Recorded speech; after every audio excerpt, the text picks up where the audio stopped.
بسم اللہ الرحمن الرحیم۔ امید ہے آپ سب خیریت سے ہوں گے۔ جیسا کہ آپ جانتے ہیں، ہمارے نبی کریم صلی اللہ علیہ وسلم تمام جہانوں کے لیے رحمت بن کر آئے۔ آپ صلی اللہ علیہ وسلم انسانوں پر اور جانوروں پر بھی رحمت شفقت فرماتے۔ حضرت ریم دادی رضی اللہ عنہ بیان کرتے ہیں، ہم حضور صلی اللہ علیہ وسلم کی بارگاہ اقدس میں حاضر تھے کہ ایک اونٹ بھاگتا ہوا آیا اور حضور صلی اللہ علیہ وسلم کے سر انور کے پاس آ کھڑا ہو گیا، جیسے کان میں کوئی بات کہہ رہا ہو۔ آپ صلی اللہ علیہ وسلم نے فرمایا، اے اونٹ، پرسکون ہو جا، اگر تو سچا ہے تو تیرا سچ تجھے فائدہ دے گا، اور اگر تو جھوٹا ہے تو تجھے اس جھوٹ کی سزا ملے گی۔ بے شک جو ہماری پناہ میں آ جاتا ہے، اللہ تعالیٰ بھی اسے ایمان دے دیتا ہے۔ ہمارے دامن میں پناہ لینے والا کبھی نامراد نہیں ہوتا۔ ہم نے عرض کیا، یا رسول اللہ، یہ اونٹ کیا کہتا ہے؟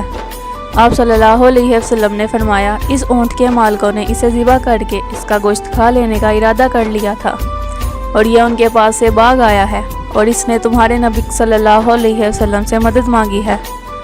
ہم ابھی گفتگو میں مشغول تھے کہ اس اونٹ کے مالک بھاگتے ہوئے آئے۔ جب اونٹ نے ان کو آتے دیکھا تو وہ دوبارہ حضور صلی اللہ علیہ وسلم کے سر مبارک کے قریب ہو گیا اور آپ صلی اللہ علیہ وسلم کے پیچھے چھپ گیا۔ ان مالکوں نے عرض کیا، یا رسول اللہ، ہمارا یہ اونٹ 3 دن سے ہمارے پاس سے بھاگا ہوا ہے، اور آج یہ ہمیں آپ کی خدمت میں ملا ہے۔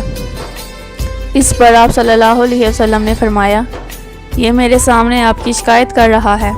یہ کہتا ہے کہ یہ تمہارے پاس کئی سال تک پلا بڑھا، جب موسم گرما آتا تو تم گھاس اور چارے والے علاقوں کی طرف اس پر سوار ہو کر جاتے، جب موسم سرما آتا تو اسی پر سوار ہو کر گرم علاقوں کی جانب کوچ کرتے۔ جب کہ یہ اس خستہ حالی کی عمر کو پہنچ گیا ہے تو تم نے اسے ذبح کر کے اس کا گوشت کھا لینے کا منصوبہ بنا لیا۔ انہوں نے عرض کیا، خدا کی قسم یا رسول اللہ، یہ بات بالکل اسی طرح ہے جیسے آپ نے بیان فرمائی ہے۔ اس پر حضور صلی اللہ علیہ وسلم نے فرمایا، ایک اچھے خدمت گزار کی اس کے مالکوں کی طرف سے یہی جزا ہوتی ہے۔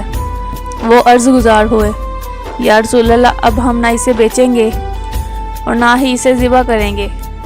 اس کے بعد آپ صلی اللہ علیہ وسلم نے اس اونٹ کو ان سے 100 درہم میں خرید لیا 100 درہم میں خرید لیا اور پھر فرمایا، اے اونٹ، جا تو اللہ تعالیٰ کی رضا کی خاطر آزاد ہے۔ اس اونٹ نے حضور صلی اللہ علیہ وسلم کے سر مبارک کے پاس اپنا منہ لے جا کر کوئی آواز نکالی تو آپ صلی اللہ علیہ وسلم نے فرمایا، آمین۔ اس نے پھر سے دعا کی۔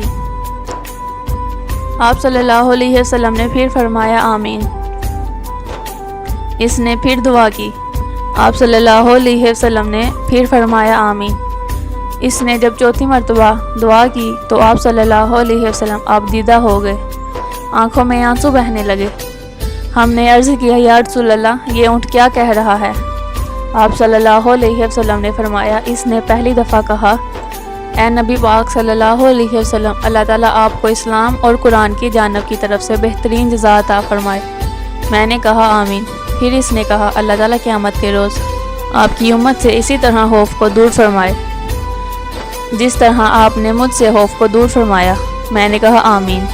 پھر اس نے دعا کی کہ اللہ تعالیٰ دشمنوں سے آپ کی امت کے خون کو اسی طرح محفوظ رکھے جس طرح آپ نے میرا خون محفوظ فرمایا۔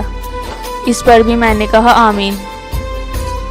پھر اس نے کہا، اللہ تعالیٰ ان کے درمیان جنگ جدال پیدا نہ ہونے دے۔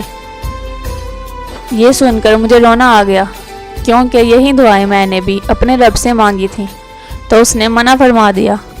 جبرائیل علیہ السلام نے مجھے اللہ تعالیٰ کی طرف سے خبر دی ہے کہ میری یہ امت آپس میں تلوار زنی سے فنا ہوگی۔ جو کچھ ہونے والا ہے قلم اسے لکھ چکا ہے۔ اللہ تعالیٰ نبی کریم صلی اللہ علیہ وسلم کے صدقے ہم سب کی پریشانیاں دور کرے، تمام بیماروں کو شفا دے اور ہر مشکل میں ہماری مدد کرے، آمین۔ ویڈیو کو لائک اور شیئر ضرور کر دیں، شکریہ۔